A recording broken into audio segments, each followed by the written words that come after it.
Hey, church, this is Vince Miller. Thank you so much for joining me for another devotional. I love you guys so much, and I just really appreciate it when you watch and listen and read these devotionals. I also really appreciate it. So many of you share them with other people and use them as a discipleship tool. That's why I put the text here. That's why I put the questions below, so you can use it as a tool to maybe disciple someone you know, someone you love, someone in your home. And I pray that you'll continue doing that. So thanks for what you do. With that, we're going to get to hear the words of Jesus today. Remember, there's an inquisition after him in this moment. John chapter 18, verses 4 through 8. Then Jesus, knowing all that would happen to him, came forward and said to them, that's this inquisition, including Judas, "Whom do you seek? Whom do you seek?" As if he doesn't know. They answered him, "Jesus of Nazareth." Jesus said to him, "I am he." Judas, who betrayed him, was standing with him. When Jesus said to them, "I am he," they drew back and fell to the ground. So he asked them again, "Whom do you seek?" A second time. And they said, "Jesus of Nazareth," a second time. Jesus answered, "I told you that I am he. If you seek me, let these men go." So today I want to focus our time on the question that Jesus asks here. Twice, by the way. Whom do you seek? And I think there is a reason that Jesus asked this question twice. But to see the reason, it might actually be helpful to see all the questions that Jesus asked throughout the Gospel of John, because there's many. In fact, there's about 9 of them, and I've listed them in the text below so you can reference and read them if you like. But of the 9, there are 5 that are very deep and probing questions. Jesus asked a question that's so probing, it actually forces a man or a person to expose the desires of his heart. Here are the 5 that I think are really insightful. The first one is in John chapter 1. It is the question, what are you seeking? The second one is in John chapter 5. It is, do you want to be healed? The third one actually reaches way to the end of the book. I'm skipping the other 2 for obvious reasons, but the third one jumps way to the end of the book. It's the question that Jesus asked Peter, "Do you love me more than these?" Obviously, he's speaking about the fish. And then the 2 last ones, number 4 and number 5, which are, whom do you seek and whom do you seek? In John chapter 18, verses 4 and 7.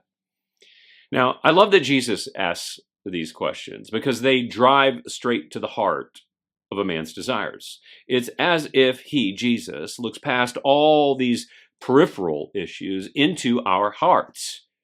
And we know that Jesus knows what's in a heart because John told us back in John chapter 2 that Jesus knows all the intentions and the desires of a man's heart. So if Jesus knows, why does he ask the question? I mean, if he knows the answer, why does he ask the question of these people?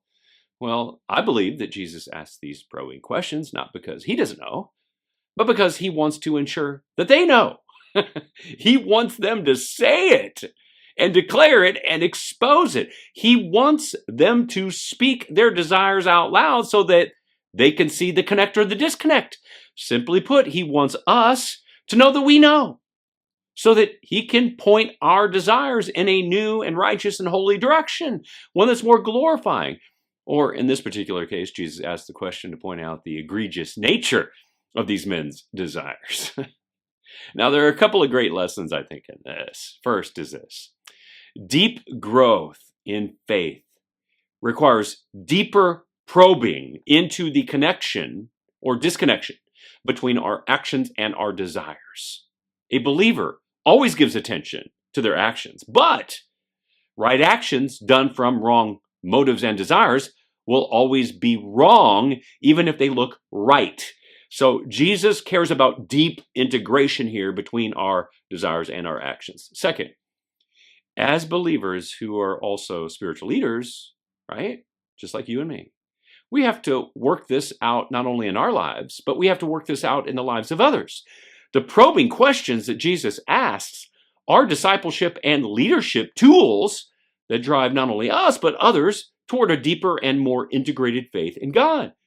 So while you should be exposing and integrating your desires, you as a leader should also do this work in and with others, like in your marriage, like in your family, like in your church, like with another brother, right?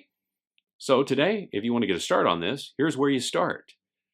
Just ask the question, what desires do you need to expose and speak into the light today that would maybe require deeper integration in your life?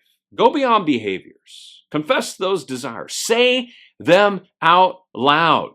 You can do that in the comments below, by the way. Declare it as a confession and ask God to make his desires your desires, leading you to more holy and righteous action. And if you can do this yourself, you'll be able to do it with others, right?